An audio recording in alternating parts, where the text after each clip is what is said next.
इस कहानी की शुरुआत में हमें बताया जाता है कि प्रेस्टिजियस रिगार्डन मैजिकल एकेडमी में सबसे ज्यादा वैल्यू किस चीज की जाती है, और वो चीज है आपके अंदर मैजिक का टैलेंट। लेकिन जिनके अंदर मैजिक नहीं होता उनका क्या कोई ऐसा टैलेंटलेस पर्सन इस एकेडमी में आ सकता है? और इसके बाद हमें एक डंजन का सीन दिखाया जाता है जहाँ पर एक लड़का एक मॉन्स्टर से फाइट कर रहा था और वो अपने एक ही हमले से इतने बड़े मॉन्स्टर के 2 टुकड़े कर देता है। लेकिन ऐसे ही वहाँ पर कई सारे मॉन्स्टर्स होते हैं और यही है हमारा मेन कैरेक्टर सेरफोर्ड विल, जिसके अंदर इस जादुई भरी दुनिया में कोई जादू नहीं है। और इसके बाद हमें मैजिक का कैपिटल उरुबस रिगार्डन दिखाया जाता है और यही है रिगार्डन मैजिकल एकेडमी। और इसके बाद हमें एक क्लास दिखाई जाती है जहाँ पर काफी सारे बच्चे होते हैं और वो मैजिक से रिलेटेड चीजें ही सीख रहे थे और ये सब इन्हें सिखा रहे हैं रिगार्डन मैजिकल एकेडमी के प्रोफेसर एडवर्ड सेरफेंस। और इसी क्लास में होता है विल अपने फैमिलियर कीकी के साथ, और विल रिगार्डन मैजिकल एकेडमी का 6th ईयर स्टूडेंट है। और तभी टीचर उसे अपने पास बुलाते हैं और वो विल से एक प्रैक्टिकल एक्सरसाइज करने को कहते हैं। विल यहाँ अपनी वांड से मैजिक कास्ट करने की कोशिश करता है लेकिन कुछ नहीं होता और इस वजह से क्लास उस पर हंसने लगती है और ऐसा एक बार नहीं कई दफा हो चुका है। सो तभी टीचर क्लास को शांत करके कहते हैं, तुम्हें तो मामूली सा मैजिक भी इस्तेमाल करना नहीं आता, सच में तुम सिर्फ एक किताबी कीड़े हो। और तभी एक लड़का अपने फायर मैजिक को कास्ट करके उसे टेबल पर शूट करता है और उससे वो प्रैक्टिकल एक्सरसाइज हो जाती है जो प्रोफेसर विल से करवाना चाहते थे। और ऐसा किया है सियोन अल्स्टर ने। इसके लिए मुझे माफ कर दीजिएगा टीचर, लेकिन मैं बिल्कुल इस तरीके से बेबस नहीं देख सका, इसीलिए मैंने उसकी जरा मदद कर दी। लेकिन तभी टीचर अपना एक मैजिक स्पेल कास्ट करके कहते हैं, इस दुनिया में जिसके पास ज्यादा मैजिकल पावर होती है वही ज्यादा महान होता है। हर एक चीज मैजिक से जुड़ी हुई है और इस एकेडमी में तुम्हारे अंदर जितनी ज्यादा मैजिकल पावर होगी लोग उतना ही तुम्हारा सम्मान करेंगे। लेकिन कोई जो मैजिक का इस्तेमाल नहीं कर सकता उसकी ये दुनिया इज्जत नहीं करती, इसीलिए ऐसे लोगों को तुरंत ही इस एकेडमी से निकाल दिया जाना चाहिए। अब इसके बाद जैसे ही इनकी क्लास खत्म होती है, सियोन 2 लड़कों के साथ विल के पास आता है उसे परेशान करने के लिए। लेकिन इससे पहले कि वो कुछ करता, एक लड़की आकर उसे रोक देती है। सियोन कहता है, हे कॉलेट, तुम जैसी एक समझदार लड़की को इस जैसे बेवकूफ से दूर ही रहना चाहिए। लेकिन तभी वो लड़की सियोन के पास आकर कहती है, विल तुमसे 1000 गुना अच्छा है और वो मेरा दोस्त है। कॉलेट की ये बात सुन सियोन हंसते हुए कहता है, मुझसे बेहतर? आखिर वो कैसे? ये तो मैजिक का इस्तेमाल भी नहीं कर सकता और मैगिया वांडर बनने का ख्वाब देखता है। मैं इस लूजर के साथ अपना और वक्त बर्बाद नहीं कर सकता। और अब वो जाते हुए कहता है, तुम्हें यह एकेडमी छोड़ देनी चाहिए। लेकिन कीकी और कॉलेट दोनों सियोन को यू कर रहे थे। अब इसके बाद कॉलेट विल से कहती है, टीचर को ऐसा नहीं कहना चाहिए था। विल कहता है, आखिर उन्होंने जो कहा वो सच था। वैसे मैं खुद को लकी कहूँगा जो तुम जैसी प्यारी सी लड़की मेरी इतनी फिक्र करती है। ये बात सुन कॉलेट कहती है, मेरी तारीफ करने से ना तुम्हें कुछ नहीं मिलने वाला, समझे? विल कहता है, माफ करना, लेकिन बचपन से मुझे सिखाया गया है कि लड़कियों की तारीफ करनी चाहिए। लेकिन ये बिल्कुल सच है, तुम बहुत प्यारी हो कॉलेट। लेकिन ये बात सुन कॉलेट बहुत ज्यादा पैनिक हो जाती है, मुझसे ऐसी बातें करना बंद करो। और इसके बाद वो गहरी गहरी सांस लेकर कहती है, काम डाउन, मेरा नाम कॉलेट लॉयर है और मैं एक नोबल फैमिली की डॉटर हूँ, मुझे खुद को संभालना होगा। लेकिन तभी विल आसमान को देखकर कहता है, आज नजारा फिर से कितना खूबसूरत है ना? कॉलेट कहती है कि हाँ, सबसे ज्यादा ताकतवर विजार्ड द मैजिया वांडर इसी तरह हमेशा आसमान को रोशन रखते हैं। और इसके बाद हमें बताया जाता है कि काफी वक्त पहले लोग आसमान के बारे में कुछ नहीं जानते थे क्योंकि चारों ओर हमेशा अंधेरा रहता था। लेकिन इस अंधेरे का सामना करने आए 5 विजार्ड्स। इन विजार्ड्स ने अंधेरे के पुजारियों को वापस अंधेरे में भेज दिया और इस दुनिया में फिर से चारों ओर रोशनी फैला दी और हमारी दुनिया में शांति आ गई। और उसके बाद से सबसे ज्यादा पावरफुल मैजिशियन को द मैजिया वांडर कहा जाने लगा और हर कोई आज की दुनिया में कम से कम एक मेज बनने का सपना तो रखता ही है। अब कॉलेट कहती है, तुम्हें क्या लगता है, क्या आइस मेडन वांड एल्विस्बीना हमें आज फिर से देख रही होंगी? विल आसमान की ओर अपना हाथ करके कहता है, हाँ, वो एक खिड़की से हमारी ओर ही देख रही हैं। और तभी विल अपने बचपन को याद करता है। एक लड़की विल से कहती है, क्या तुम्हें पता है कि असली आसमान में सूरज और चांद फ्लोट करते हैं? विल कहता है, क्या सच में अल्फेरिया? आगे वो लड़की कहती है, हाँ, और शाम के वक्त जब सूरज डूबता है तो चारों ओर वहाँ लाल लाल हो जाता है। अगर हम मैजिया वांडर बन जाएं और आसमान के बेहद करीब पहुँच जाएं तो शायद से हम भी ढलता हुआ सूरज देख सकेंगे। ये बात सुन विल कहता है, तो फिर हम दोनों साथ में देखने चलेंगे, ठीक है? और इसके बाद ये दोनों ये वादा करते हैं, लेकिन ये एक ऐसा वादा था जो कभी पूरा ना हो सका। वो टैलेंटेड थी और अब तक की मैजिया वांडर बनने वाली यंगेस्ट पर्सन, और आज वो टावर के टॉप पर है और वहीं मैं, जिसमें कोई टैलेंट नहीं है, धूल में मिलता जा रहा हूँ। लेकिन अब तक मैं उस वादे को भूल नहीं सका, इसीलिए आज भी उस सपने को पाने के लिए, उसके साथ ढलता हुआ सूरज देखने के लिए मैं आज भी कोशिशें कर रहा हूँ। लेकिन इसके बाद हम देखते हैं कि एक आदमी विल पर चिल्ला रहा होता है। ये होते हैं प्रोफेसर वर्कनर।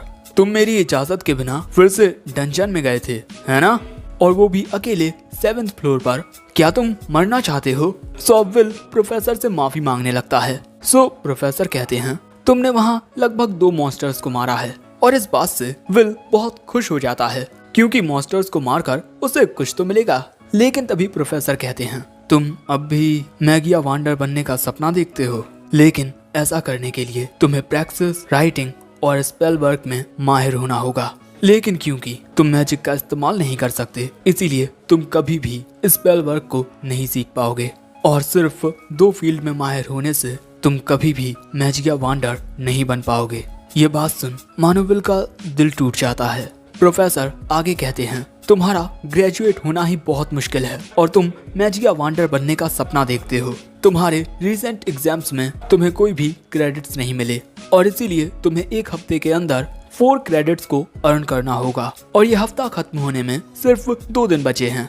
इसीलिए विल अब अपने नोट्स में सर्च करने लगता है किसी 4 क्रेडिट मॉन्स्टर को। अब विल को इस तरीके से देख प्रोफेसर कहते हैं, मैंने सुना है कि 6th फ्लोर पर एक वेस्कर बिली है। और ये बात सुनते ही विल प्रोफेसर के गले लग जाता है। Thank you so much professor. लेकिन तभी हम देखते हैं कि इनकी कोई छुपकर बातें सुन रहा था। ये होता है सियोन। मैं इस बेवकूफ के आने से पहले ही उस वेस्कर विले को खत्म कर दूंगा। अब इसके बाद हमें डंजन के 6th फ्लोर का सीन दिखाया जाता है जहाँ पर विल आ चुका था। लेकिन यहाँ पर किकी थोड़ा परेशान होती है। सो विल कहता है, तुम चिंता मत करो, मैं उसे संभाल लूंगा। हमें बस उसकी आग से बचना होगा। इसीलिए प्लीज किकी, अब सब तुम्हारे हाथ में है, क्योंकि किकी की सूंघने की ताकत कमाल की है। लेकिन दूसरी ओर सियोन अपने 2 पंटरों को लेकर इसी फ्लोर पर आ चुका था, क्योंकि अगर ये वेस्कर बिले को हरा देंगे तो विल क्रेडिट अर्न नहीं कर पाएगा और फिर उसे एकेडमी से निकाल दिया जाएगा। लेकिन तभी एक लड़का कहता है, हे सियोन, क्या हम तीनों के लिए इस फ्लोर पर रहना सेफ होगा? सियोन कहता है, तुम भूल गए हो कि मैं कौन हूँ? हाँ? तभी वो लड़का कहता है, अरे मुझे माफ कर दो, मैं तो भूल ही गया था कि तुम एक ईलाइट के बेटे हो। इसके बाद सियोन आगे बढ़ते हुए सोच रहा था, एक ऐसा पर्सन जो मैजिक का यूज ना कर सके, उसे मैजिया वांडर बनने का सपना नहीं देखना चाहिए।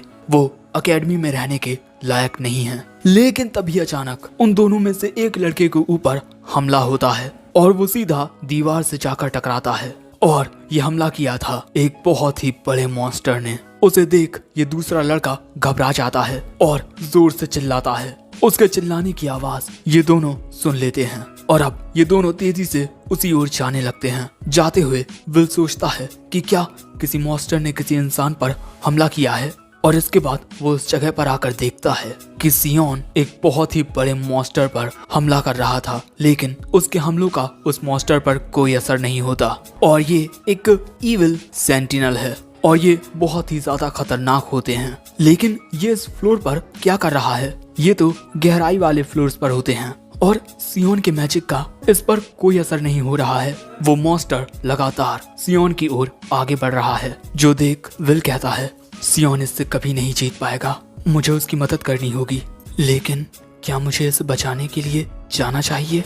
इसने हमेशा मेरा मजाक उड़ाया है, मुझे परेशान किया है। लेकिन अगर मैं यहाँ से भाग गया तो और तभी अचानक विल को कुछ महसूस होता है। बहुत पहले एल्फेरिया ने उससे कहा था, विल तुम बहुत ही ज्यादा नर्म दिल और बहादुर हो, और उसी ने विल को ये ग्लासेस भी दिए थे। और अब विल कहता है, एल्फेरिया मैं सिर्फ तुम्हारे लायक बनना चाहता हूँ। और अब वो मॉन्स्टर सियोन पर हमला करके उसे मारने ही वाला था कि तभी विल तेजी से आकर अपनी तलवार से उस मॉन्स्टर के हमले को रोक लेता है, लेकिन इससे बहुत ज्यादा प्रेशर वेव निकलती हैं। दूसरी ओर प्रोफेसर एडवर्ड प्रोफेसर वर्कनर के पास आकर कहते हैं, सियोन और उसके दोस्त बिना इजाजत के डंजन में गए हैं, तुम अपने फैमिलियर का इस्तेमाल करके उनका पता लगाओ। वर्कनर पूछते हैं वो किस फ्लोर पर गए हैं। एडवर्ड बताते हैं 6th फ्लोर। ये बात सुन वर्कनर कहते हैं, तो फिर हमें चिंता करने की कोई जरूरत नहीं है। और इसके बाद वो अपनी क्रिस्टल बॉल को ऑन करते हुए कहते हैं, विल भी वहीं है। डंजन में विल उस मॉन्स्टर के साथ फाइट कर रहा था, और यहाँ विल बहुत तेजी से आकर उस मॉन्स्टर की एक उंगली काट देता है। और इसके बाद इन दोनों के बीच काफी खतरनाक लड़ाई होने लगती है। वो मॉन्स्टर विल पर काफी सारे खतरनाक हमले करने लगता है, लेकिन विल तेजी से उस मॉन्स्टर की ओर जाकर उस पर ऊपर से हमला करता है। और ये सब देख सियोन के होश उड़ चुके थे,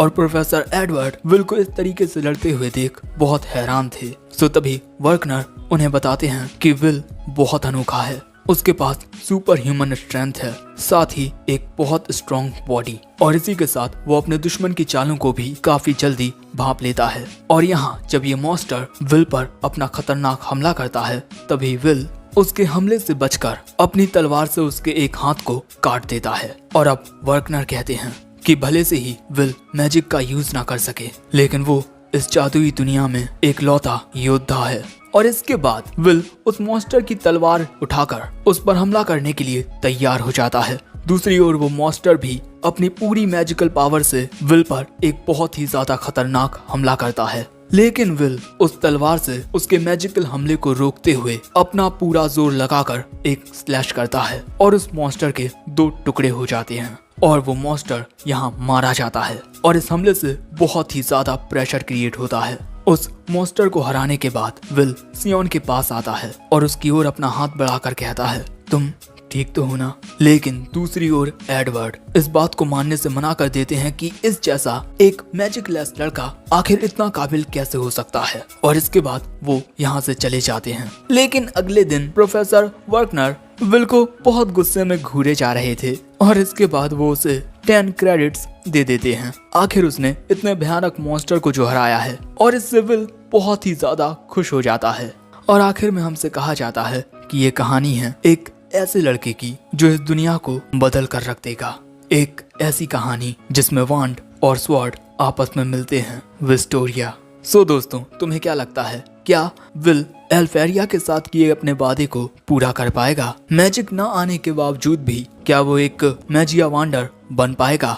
एपिसोड 2 की शुरुआत में हमें 5 साल पहले का सीन दिखाया जाता है, जहाँ पर जब विल 10 साल का होता है तब अकेडमी में हर कोई उस पर हंसता था, क्योंकि उसके पास कोई मैजिकल पावर नहीं थी। और विल को इस एकेडमी में सिर्फ इसीलिए लाया गया था क्योंकि उसके इस एकेडमी में आने के बाद ही एल्फ्रेया ने यहाँ एडमिशन लिया था। कुछ बच्चे कहते हैं लेडी एल्फ्रेया अब मैगिया वांडर बन चुकी हैं, इसे तो अब लात मार के एकेडमी से बाहर निकाल देना चाहिए। और इसी तरह विल बस अकेला रहता था। और विल की ऐसी हालत देख रिगार्डन मैजिकल एकेडमी की हेडमास्टर कैल्ड्रॉन एनोव विल को एक तलवार देती हैं, और इसके बाद उसके चारों ओर कुछ स्पेल्स कास्ट कर देती हैं। लेकिन विल बड़ी ही आसानी से उस तलवार से उन सभी स्पेल्स को काटता जाता है। और विल की ये काबिलियत देख प्रोफेसर वर्कनर हैरान रह जाते हैं, और वहीं हेडमास्टर हंसते हुए कहती हैं, ये बच्चा इस एकेडमी में रह सकता है। वर्कनर कहता है लेकिन विल मैजिक का यूज नहीं कर सकता, जिस पर हेडमास्टर कहती हैं, आखिर एक तलवार को वांड क्यों चाहिए? तलवार में अपनी कुछ काबिलियत होती हैं। लेकिन तभी विल पूछता है, अगर मैं ताकतवर बन जाऊं तो क्या मैं टावर पर चढ़कर एल्फ्रेया तक पहुंच सकता हूं? हेडमास्टर कहती हैं, अगर तुम नाकामयाबी के दुख को सहते हुए आगे बढ़ने की हिम्मत रखते हो तो हाँ बिल्कुल तुम वहां पहुंच सकते हो। और ये बात सुन विल में हिम्मत आती है, जिसके बाद प्रोफेसर और विल यहाँ से चले जाते हैं। और अब हेडमास्टर कहती हैं, तुम्हारे पास कोई गार्जियन नहीं है, इसीलिए हर एक चीज को तुम्हें खुद सहना होगा। और ये काफी इंटरेस्टिंग है कि एक तलवार एक वॉन्ड बनना चाहता है, आखिर इसकी ये कहानी कैसा रुख लेगी। अगले सीन में हम देखते हैं कि विल प्रोफेसर वर्कनर की क्लास को अटेंड कर रहा है। प्रोफेसर बताते हैं कि अगर तुम एक मैगिया वांडर बनना चाहते हो तो तुम्हें मर्सेडीज कॉलेज टावर के टॉप तक पहुंचना होगा और वहां पहुंचने के लिए तुम्हें हर एक स्किल को मास्टर करना होगा और उसे ही कहते हैं द अपर इंस्टीट्यूट। और अपर इंस्टीट्यूट में पहुंचने के दो तरीके हैं, या तो तुम कोई नए प्रकार के मैजिक को क्रिएट कर लो या फिर 7200 क्रेडिट्स को अर्न करो। लेकिन बहुत कम बच्चे ही नए मैजिक को क्रिएट कर पाते हैं, इसीलिए ज्यादातर बच्चों को दूसरा रास्ता अपनाना पड़ता है। लेकिन इस क्लास में मौजूद बच्चे ऐसे हैं जिनका ग्रेजुएट होना ही मुश्किल है और बस यही सब सुनकर बेचारा विल रो रहा था। क्लास के बाहर कोलेट उदास विल को तसल्ली देने के लिए आती है। प्रोफेसर वर्कनर कभी कभी कितने ज्यादा स्ट्रिक्ट हो जाते हैं। विल कहता है ऐसा इसी वजह से है क्योंकि मैं स्पेल कास्टिंग में फेल हो गया था और प्रोफेसर वर्कनर तो बहुत अच्छे हैं जो हमें एक्स्ट्रा क्लासेस पढ़ाते हैं, वरना दूसरे प्रोफेसर्स तो हम पर ध्यान ही नहीं देते। लेकिन तभी ये देखते हैं कि एक बच्चा दूसरे बच्चों से कह रहा है मेरी बात का यकीन करो, सियोन ने एक इविल सेंटिनल को हराया है। दूसरे बच्चे कहते हैं लेकिन वो तो बहुत ज्यादा ताकतवर होता है। ये लड़का कहता है उस मॉन्स्टर ने हमें बेहोश कर दिया, लेकिन जब हमारी आंख खुली तब तक सियोन उस मॉन्स्टर को हरा चुका था। लेकिन सियोन अपने मन में कहता है नहीं, ये सच नहीं है। और तभी उसकी नजर वहां से गुजर रहे विल पर जाती है। वो तुरंत ही विल के पास जाकर कहता है आखिर कैसे, कोई जादू ना होने के बावजूद भी कैसे। तभी कोलेट वहां कहती है तुम ये क्या कर रहे हो सियोन, उसे छोड़ो। जिसके बाद सियोन गुस्से में वहां से चला जाता है और कोलेट पूछती है क्या तुम दोनों के बीच कुछ हुआ है। वो कहता है ज्यादा कुछ नहीं। वहीं दूसरी ओर प्रोफेसर एडवर्ड हेडमास्टर से आकर कहते हैं हमें अभी के अभी विल को एकेडमी से निकाल देना चाहिए। हेडमास्टर कहती हैं ये उसका इस एकेडमी में आखिरी साल होने वाला है। लेकिन एडवर्ड कहता है वो एक वॉरियर है ना कि कोई मेज, लेकिन फिर भी वो अपनी काबिलियत से मैजिक को सरपास कर सकता है। ये बात सुन हेडमास्टर विल की रिपोर्ट निकालती हैं। मैजिक को छोड़कर विल के रिकॉर्ड्स हर एक स्किल में बहुत अच्छे होते हैं, इसीलिए हेडमास्टर कहती हैं अगर हम इस बात पर ध्यान ना दें कि वो मैजिक को यूज नहीं कर सकता तो उसकी बाकी की स्किल्स टॉप लेवल की हैं। मैगिया वांडर के अलावा वो कुछ भी बन सकता है। इस एकेडमी में हम उस दिन के लिए ऐसे बच्चे तैयार कर रहे हैं जिनके अंदर काबिलियत हो। एडवर्ड कहते हैं लेकिन वो लड़का सिर्फ मैगिया वांडर बनना चाहता है। अगर ऐसी बात है एडवर्ड तो तुम उसका एक टेस्ट लो और अपने टेस्ट के जरिए ये पता लगाओ कि क्या सच में वो इस एकेडमी में पढ़ने के लायक है या नहीं, और उसके बाद आखिरी फैसला तुम्हारा होगा। ये बात सुन एडवर्ड मुस्कुरा कर कहता है आपको पता है ना मैं वर्कनर जितना अच्छा नहीं हूँ, और वहाँ से जाने लगता है। वहीं हेडमास्टर मन में कहती हैं उसे आजमाओ और सच्चाई तुम्हारी आंखों के सामने होगी। डार्क वाइपर मेज। दूसरी ओर हम विल को कोलेट के साथ देखते हैं। कोलेट विल की मदद कर रही थी क्योंकि उसे मैजिक यूज करना नहीं आता। लेकिन तभी कोलेट को विल के लॉकर में उसकी तलवार दिखती है। तुम बदलोगे नहीं है ना। वो कहता है मुझे कैंपस में अपनी तलवार ले जाने की इजाजत कभी नहीं मिलने वाली, और अगर मैं अपने डॉर्म में जाऊंगा तो मेरा रूममेट मुझे वापस आने ही नहीं देगा। कोलेट कहती है तुम दोनों जरूर से बहुत अच्छे दोस्त होगे। विल कहता है शायद। इसके बाद हम विल और कोलेट को स्टडी हॉल में देखते हैं और यहाँ विल अपने नोट्स बना रहा था। सो कोलेट उससे कहती है तुम तो ये सब पहले ही पढ़ चुके हो है ना विल। विल कहता है कि वो अपना रिवीजन कर रहा है और इस वक्त वो ड्वार्फ्स के बारे में पढ़ रहा है, उनका इतिहास, उनका वर्तमान। द बैटल ऑफ गार्जा रोंसो। ड्वार्फ्स ने एक ऐसी लड़ाई लड़ी जिनमें उनका हारना तय था, लेकिन फिर भी उन्होंने हार नहीं मानी और वो लड़ते रहे और आखिर में जीत भी गए। मुझे पूरा यकीन है कि अगर मैं अपनी पूरी कोशिश करूं तो मैं भी अपने सपनों को पूरा कर सकता हूं। लेकिन तभी कोलेट को विल के बालों में एक सफेद बाल दिखाई देता है और ये बात जानकर विल परेशान हो जाता है। सो कोलेट कहती है कि चलो मैं इस बाल को निकाल देती हूँ। लेकिन तभी वहाँ एडवर्ड आकर कहते हैं ये सब क्या हो रहा है। वैसे विल जल्दी से स्पेल हॉल में आओ। अगले सीन में हम विल को प्रोफेसर के साथ स्पेल हॉल में देखते हैं। मैं आज तुम्हें एक्स्ट्रा लेसन देने वाला हूँ। वो कहता है क्या आप मुझे अकेले को एक्स्ट्रा लेसन देंगे। एडवर्ड अपनी वॉन्ड निकालते हुए कहते हैं हाँ, मैं देखना चाहता हूँ कि तुम कितने काबिल हो। तुम्हें मुझ पर एक हमला करना होगा। अगर तुम ऐसा करने में कामयाब हो जाते हो तो मैं तुम्हें 5 स्पेल वर्क क्रेडिट्स दूंगा, लेकिन अगर तुम फेल हो गए तो मैं तुम्हें अकेडमी से निकाल दूंगा। जिन लोगों के पास मैजिक नहीं होता उन्हें मैगिया वंडर बनने का ख्वाब तो छोड़ो, उसके बारे में सोचना तक नहीं चाहिए। और इसके बाद प्रोफेसर विल के नीचे एक स्पेल को कास्ट कर देते हैं। दूसरी ओर प्रोफेसर वर्कनर हेडमास्टर के बुलाने पर उनके पास आते हैं। आपको मुझसे क्या काम है हेडमास्टर?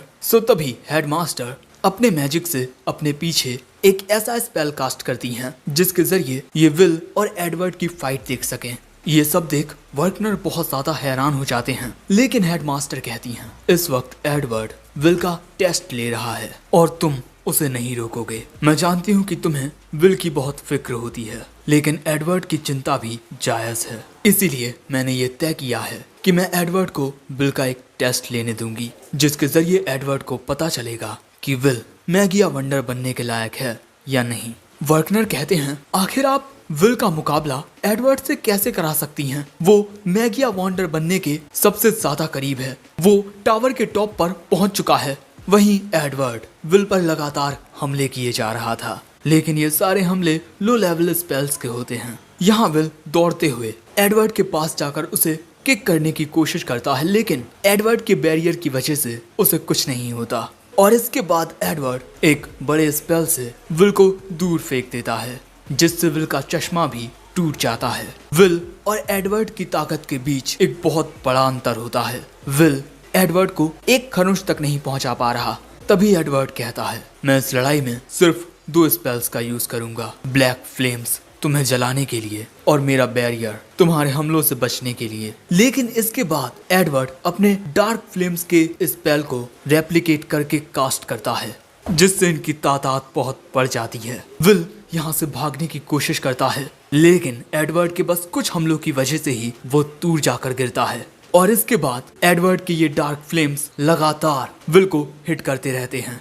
जिस वजह से विल की हालत बहुत ही ज्यादा खराब हो जाती है। विल यहाँ कहता है काश मेरे पास मेरी तलवार होती। दूसरी ओर हम कॉलेट को लॉकर रूम में देखते हैं और उसे विल की काफी ज्यादा चिंता हो रही थी। उसे लग रहा था कि कहीं प्रोफेसर एडवर्ड विल को टॉर्चर तो नहीं कर रहे होंगे, और यही सोचकर वो काफी पैनिक होने लगती है। लेकिन तभी उसकी नजरें किकी पर जाती हैं, जो कि बहुत ज्यादा घायल होती है, और किकी यहाँ आकर विल के लॉकर को खरोंचने लगती है। ये देख कॉलेट समझ जाती है कि विल के साथ कुछ हुआ है, जिसके बाद वो विल के लॉकर को खोल देती है। वहीं दूसरी ओर विल बस एक जगह पर पड़ा हुआ था। प्रोफेसर एडवर्ड उसकी ओर जाते हुए कहते हैं अगर तुम मेरा सामना नहीं कर सकते तो मैगिया वंडर बनने का ख्वाब कैसे देख सकते हो? मैं तुम्हें बैटल ऑफ कार्सा रोंसो का उदाहरण देता हूँ। बेवकूफ ड्वार्फ्स ने 1000 ड्वार्फ्स की सेना के साथ इंसानों से लड़ने की कोशिश की। क्या तुम बता सकते हो उनके खिलाफ कितने मेजेस ने लड़ाई की होगी? सिर्फ एक ने, और उस पर्सन ने बस एक ही हमले से 10,000 ड्वार्फ्स की सेना को खत्म कर दिया। एक तलवार कभी भी एक वांड का मुकाबला नहीं कर सकती। लेकिन फिर भी बिल कहता है चाहे कुछ हो जाए मैं मैगिया वंडर बनकर रहूंगा। प्रोफेसर एडवर्ड पूछते हैं आखिर तुम्हारी इस जिद का कारण क्या है? विल अपने ग्लासेस को पकड़कर कहता है मैं अपने प्यार तक पहुंचना चाहता हूं। मैंने उससे जो वादा किया था मैं उसे निभाना चाहता हूं। एडवर्ड कहते हैं बकवास करना बंद करो, सिर्फ प्यार तुम्हें मैजिक से आगे नहीं निकाल सकता।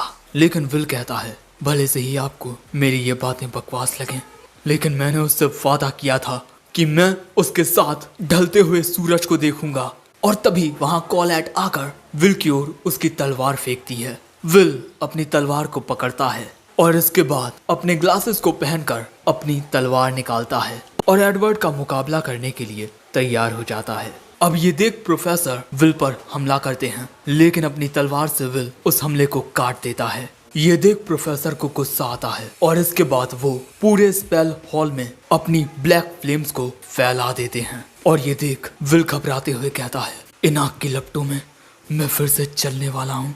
मेरे शरीर का हर एक अंग कांप रहा है। मैं यहाँ से भागना चाहता हूँ, लेकिन यही वो रास्ता है जिसके जरिए मैं अपने सपनों तक पहुँच सकता हूँ। और इसके बाद वो हमला करने के लिए दौड़ता है।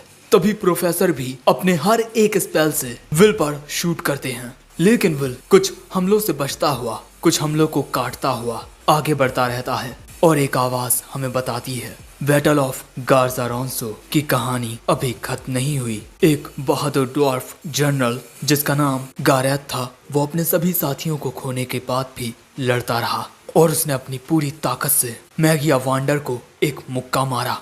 और बस यही देखकर उस मैगिया वांडर की नजरों में ड्वार्फ्स के प्रति इज्जत आ गई।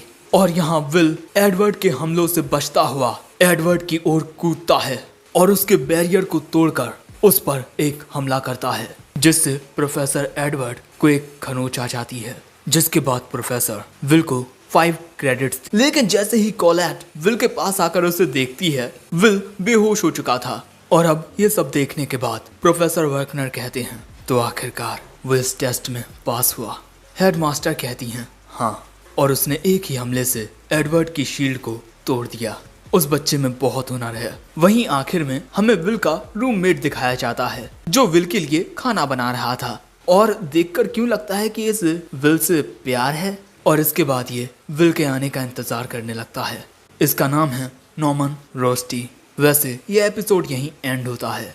एपिसोड 3 की शुरुआत में हमें जरा पुराने लम्हे दिखाए जाते हैं, जहाँ वक्त आया था कि एल्फ्रेया विल को अलविदा कहकर टावर के ऊपर जाए मैगिया वांडर बनने के लिए। और अलविदा कहते हुए वो विल को एक तोहफा देती है, ये चश्मे। और फिर वो विल को अलविदा कहकर वहां से जाने लगती है। लेकिन तभी विल कहता है एल्फी, भले से ही मैं मैजिक का यूज ना कर सकूं, लेकिन फिर भी मैं टावर पर आऊंगा। तुमसे जो मैंने वादा किया था मैं उसे निभाऊंगा। हम दोनों एक साथ ढलते हुए सूरज को देखेंगे। उसकी ये बातें सुन एल्फ्रेया वहीं रुक जाती है और उसकी आंखों से आंसू निकलने लगते हैं। और अब वो विल से कहती है मैं चाहे कितनी ही सदियां क्यों ना गुजर जाएं, मैं तुम्हारा इंतजार करूंगी। और फिर एल्फ्रेया वहां से चली जाती है। एल्फ्रेया को खुद से दूर जाता हुआ देख विल रोते हुए कहता है प्रोफेसर वर्कनर, जिस तरह मैं आज रो रहा हूँ, मेरा इस तरह रोना ये आखिरी दफा होगा। अब हमें प्रेजेंट का सीन दिखाया जाता है, जहाँ पर विल घर घर जाकर न्यूज़पेपर दे रहा था। उसके साथ उसकी फैमिलियर किकी भी होती है। तभी एक बुढ़ा उससे कहता है ओह विल, हमेशा की तरह मेहनत कर रहे हो। इसका नाम डोनन है। उन्हें अलविदा कहकर विल यहाँ से चला जाता है। लेकिन जाते वक्त सीढ़ियाँ चढ़ते हुए उसका पैर अटक जाने की वजह से वो गिरने लगता है। लेकिन गिरने से पहले ही वो बहुत तेजी से अपने सभी न्यूज़पेपर और किकी को बड़ी ही आसानी से पकड़ लेता है। लेकिन फिर भी एक न्यूज़पेपर गिर ही जाता है और जब विल उसे उठाने के लिए जाता है तब वो उसमें एक खबर पढ़ता है कि एल्फेरिया ने एक नया ओरिजिनल मैजिक क्रिएट कर लिया है और वो इकलौती ऐसी पर्सन है जिसने 12 प्रकार के मैजिक को क्रिएट किया हो। और इसके बाद अपर इंस्टीट्यूट ने पूरी एकेडमी को ये बताया कि उनकी क्लाइंट एल्फेरिया होने वाली है। और ये बात सुन विल हैरान हो जाता है। इसके बाद हमें रिगार्डन डॉर्मेट्री का सीन दिखाया जाता है, जहाँ पर हम विल के दोस्त नॉर्मन रोस्टी को देखते हैं। तभी विल वहाँ आकर उससे कहता है क्या तुम मेरे लिए एक मैजिक आइटम बना सकते हो? जल्द ही एल्फी आने वाली है, इसलिए मुझे वहाँ जाना होगा। और वहाँ जाने के लिए फ्रॉस्ट वॉकर आइस कोर्स को कलेक्ट करना होगा और इनके बदले में स्टूडेंट्स को पैसे दिए जाएंगे। लेकिन ये आइस कोर्स डंजन के 4th फ्लोर में मिलेंगे, इसीलिए मुझे तुम्हारे मैजिक आइटम्स की जरूरत है रोस्टी। विल को इस तरह देख रोस्टी कहता है तुम सच में बहुत ज्यादा अजीब हो। वैसे ये लो तुम्हारे लिए मैजिक आइटम्स। और उन्हें लेकर विल वहां से जाने लगता है। लेकिन तभी रोस्टी उसे रोककर उसके मुंह में खाना ठूस देता है और कहता है वहां अपना ख्याल रखना। विल कहता है ठीक है। और इसके बाद हमें बताया जाता है कि महान मार्गदर्शकों में से एक मेज क्वीन मर्सिडीज ने एक बार कहा था हर एक चीज डंजन से पैदा होती है, इसीलिए बच्चों अपनी बुद्धि को रोशनी बनाकर डंजन के काले अंधेरों में जिंदगी को ढूंढो। और इसके बाद हमें डंजन के 4th फ्लोर का सीन दिखाया जाता है, जहाँ पर विल होता है और उसी के साथ वहाँ पर और भी कई सारे स्टूडेंट्स होते हैं जो अपने मैजिक से वहाँ पर मौजूद मॉन्स्टर्स को खत्म कर रहे थे। लेकिन इससे पहले कि हमारा विल कुछ करता, अचानक ही पूरे डंजन में भूकंप सा आ जाता है, क्योंकि यहाँ सियोन ने इस बर्फीले डंजन में अपने फायर मैजिक का यूज किया था, जिस पर उसके पंटर उसकी तारीफ करते हैं। लेकिन सियोन के दिमाग में बस चल रहा था कि उसे भी एक पावरफुल मॉन्स्टर को हराना है। और यहाँ सियोन का ऑरा देख विल भी हैरान हो गया था। इसके बाद विल इस फ्लोर के और गहराई में जाने लगता है, क्योंकि यहाँ पर बाकी के स्टूडेंट्स सभी मॉन्स्टर्स को खत्म कर चुके हैं। लेकिन जैसे ही वो नीचे आता है वो देखता है कि कुछ जाइंट मॉन्स्टर्स एक लड़की पर हमला करने ही वाले थे कि तभी विल तेजी से उनकी ओर आकर अपनी तलवार से उन तीनों के टुकड़े टुकड़े कर देता है।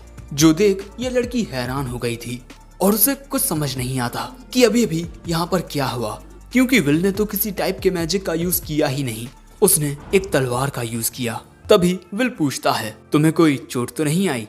वो लड़की कहती है कि मैं ठीक हूँ और मेरी जान बचाने के लिए शुक्रिया, वैसे मेरा नाम आइरिस है। विल भी उसे अपना नाम बताता है।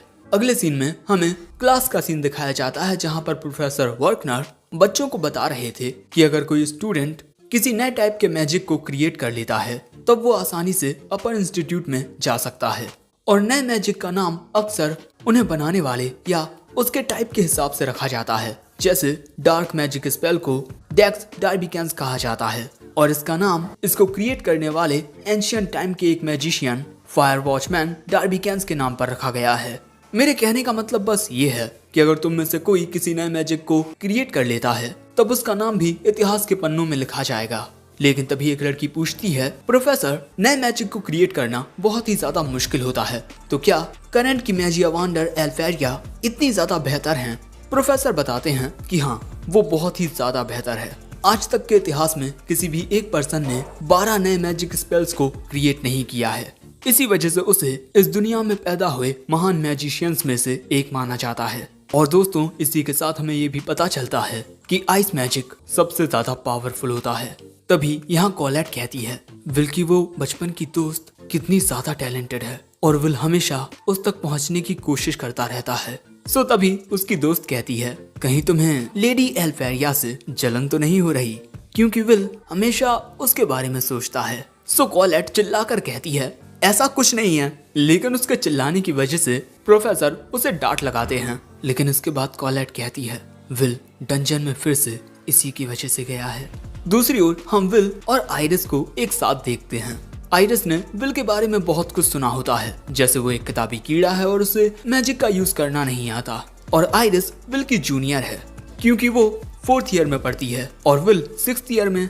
लेकिन तभी विल कहता है तुम ये बात जानती हो कि मैं मैजिक का यूज नहीं कर सकता, तब भी तुम मुझसे बात क्यों कर रही हो? वो लड़की कहती है क्या हुआ जो तुम मैजिक का यूज नहीं कर सकते?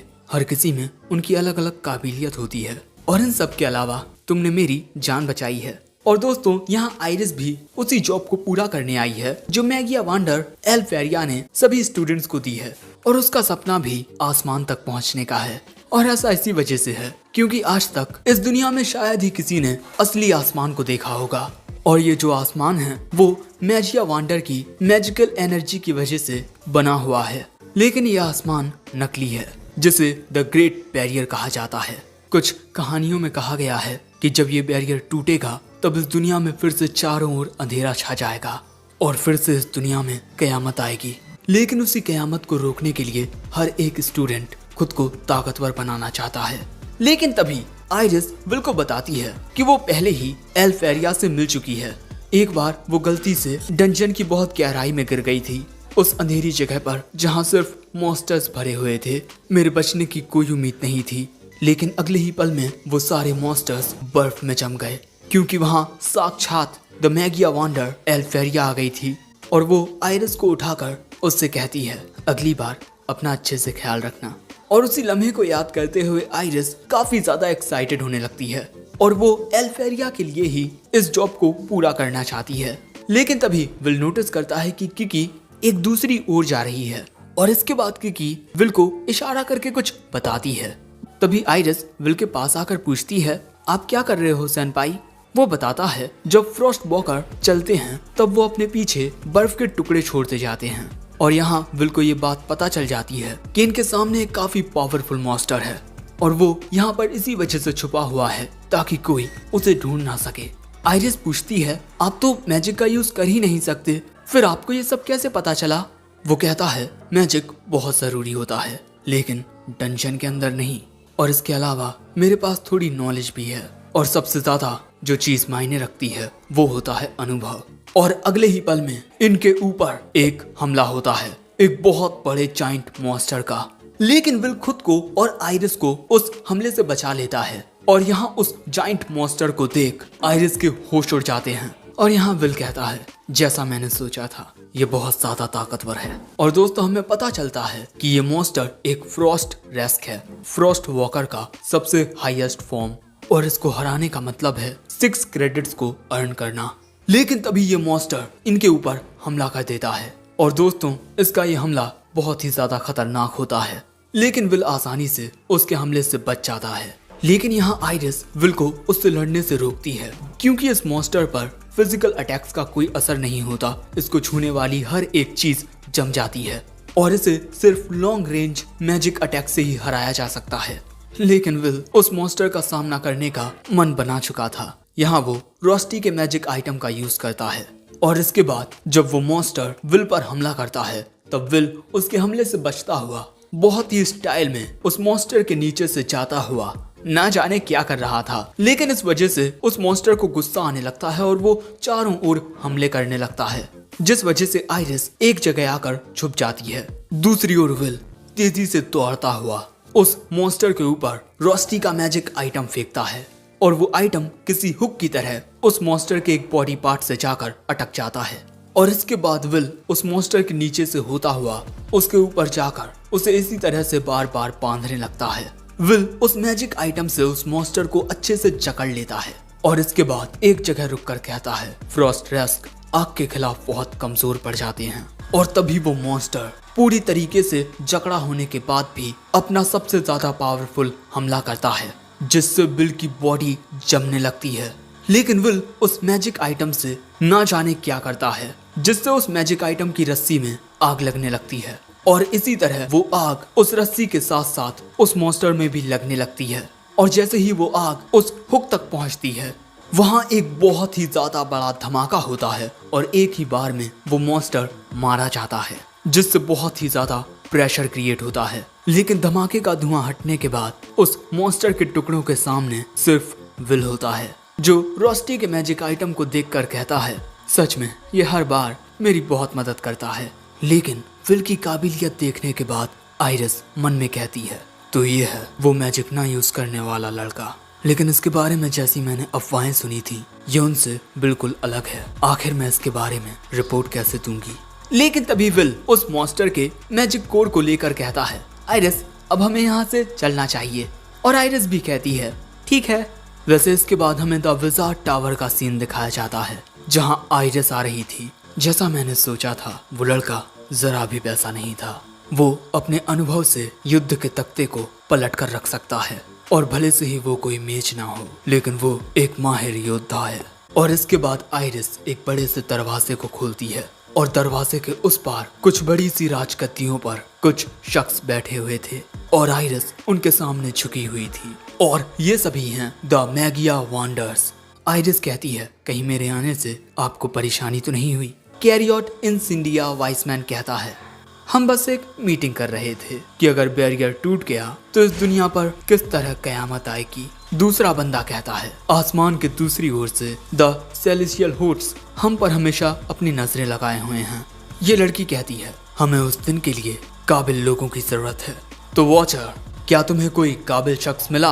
आइरिस कहती है, अकेडमी में अपनी ऑब्जर्वेशन के दौरान मुझे एक काबिल शख्स मिला जो मैजिक का इस्तेमाल नहीं कर सकता, विल सेरफोर्ड, जिसके लिए ये तीनों मैगिया वांडर मना कर देते हैं। एलेनोर एल्जोस एल्फ कहती है, मैं अपने आसपास और वाहियात लोगों को नहीं चाहती। जियो थॉर्जियस रेनबोल्ट कहता है, तुम बहुत नासमझ हो, अगर कोई काबिल है तो हमें उसे लेना चाहिए। जिस पर वो लड़की कहती है, आखिर तुम जैसा एक आदमी यहाँ कर भी क्या रहा है। लेकिन तभी कैरियट इंसिंडिया वाइसमैन उन दोनों को शांत कर देता है, हमें जल्दबाजी करने की कोई जरूरत नहीं है, क्योंकि जल्द ही ग्रैंड मैजिक फेस्टिवल आने वाला है और उस फेस्टिवल के रिजल्ट्स पर हम अपना डिसीजन लेंगे। और इस बात से सभी एग्री करते हैं। लेकिन रेनबोल्ट कहता है कि अगर सब कुछ उन टॉप रिजल्ट्स पर मायने रखता तो आखिर हमने ये मीटिंग ही क्यों की। जिसके बाद वो वहाँ से गायब हो जाता है और फिर ये लड़की भी चली जाती है और उसके बाद वाइस मैन भी। और उनके जाने के बाद आइरिस कहती है, जिस लड़के के बारे में आपने मुझे बताया था वो सच में बहुत ही ज्यादा इंटरेस्टिंग है, लेडी एल्फेरिया। सो तभी एल्फेरिया फ्रॉस्ट रेक्स के मैजिक कोर को सम्मन करते हुए कहती है, विल मैं तुम्हारा इंतजार कर रही हूँ। और इसी के साथ ही एपिसोड एंड हो जाता है। इस एपिसोड की शुरुआत में हमें बताया जाता है कि रिगार्डन एकेडमी सभी बच्चों को टोटल 12,000 क्रेडिट्स देती है और एक स्टूडेंट को अपर इंस्टीट्यूट में पहुंचने के लिए 7,000 क्रेडिट्स की जरूरत होती है और यही मैगिया वांडर बनने की एब्सोल्यूट कंडीशन है। जिसके बाद हम देखते हैं कि बच्चों का एक टेस्ट हो रहा है। इस टेस्ट में शियोन सबसे पहले अपने फायर मैजिक से एक गोलेम को खत्म कर देता है और इसके बाद कोलैट भी अपने अर्थ मैजिक से एक गोलेम को मार देती है। इसी वजह से ये दोनों इस टेस्ट में पास हो जाते हैं और इसके बाद हमें पता चलता है कि शियोन के पास 9,889 क्रेडिट्स हैं और वहीं कोलैट के पास 7,340 क्रेडिट्स। यहाँ विल भी एक गोलेम का सामना कर रहा था और वो उसे मुक्का मारकर हराने की कोशिश कर रहा था, जो देखकर दूसरे बच्चे कहते हैं, हे एक मैजिकल एकेडमी में तुम फिजिकल स्ट्रेंथ का यूज कर रहे हो। लेकिन उनकी बातों से विल डिस्ट्रैक्ट हो जाता है और तभी वो गोलेम उसमें मुक्का मारकर उसे दूर फेंक देता है, जो देख दूसरे बच्चे विल का बहुत मजाक उड़ाते हैं। लेकिन इसके बाद एक लड़की अपने लाइटनिंग मैजिक से कुछ एरोज बनाकर उससे एक गोलेम पर हमला करती है। दूसरी ओर एक लड़का अपने विंड मैजिक से एक गोलेम को एक टोर्नेडो में फंसा देता है और इसके बाद ये लड़की गोलेम पर अपनी लाइटनिंग से हमला करके उसे खत्म कर देती है और उस लड़के के टोर्नेडो में फंसकर वो गोलेम वहीं फट जाता है। इस लड़की का नाम है लिहाना और इसके पास 10,100 क्रेडिट्स हैं और इस लड़के का नाम विग्नॉल है और इसके पास 10,075 क्रेडिट्स हैं। और इसके बाद आता है एक और लड़का जो अपने आइस मैजिक का यूज करके वहां पर मौजूद सारे गोलेम्स को एक ही बार में बर्फ में जमा देता है और इस लड़के का नाम जूलियस रेनबर्ग है और इसके पास 10,048 क्रेडिट्स हैं। और इसके बाद ये तीनों आपस में बातें करने लगते हैं और इनकी बातों से हमें पता चलता है कि ये तीनों क्लास के टॉपर्स हैं। और यहाँ आते ही जूलियस लिहाना और विग्नॉल से कहता है, मैं तुम दोनों को चैलेंज करता हूँ कि इस बार मैं अपने सीक्रेट मेथड से तुम दोनों को हरा दूंगा। क्या तुम दोनों इस बर्फ के गुलाब के साथ मेरे चैलेंज को एक्सेप्ट करते हो? लेकिन तभी विग्नॉल और लिहाना अपने विंड और लाइट से उसके गुलाब को चकनाचूर कर देते हैं और वहां से ये कहकर चले जाते हैं कि हम उस वक्त का इंतजार करेंगे। और वैसे दोस्तों, इन तीनों का अपर इंस्टीट्यूट में जाना तो पक्का है और वैसे एक स्टूडेंट के पास कितने क्रेडिट्स हैं यही देखकर उसकी काबिलियत का अंदाजा लगाया जाता है। और बेचारे विल के पास तो ग्रेजुएट होने जितने ही क्रेडिट्स नहीं हैं और ये विल का आखिरी साल है, जिस वजह से वो दुखी होता है। लेकिन तभी उसके पास जूलियस आकर कहता है, मेरे सामने से हटो कीड़े।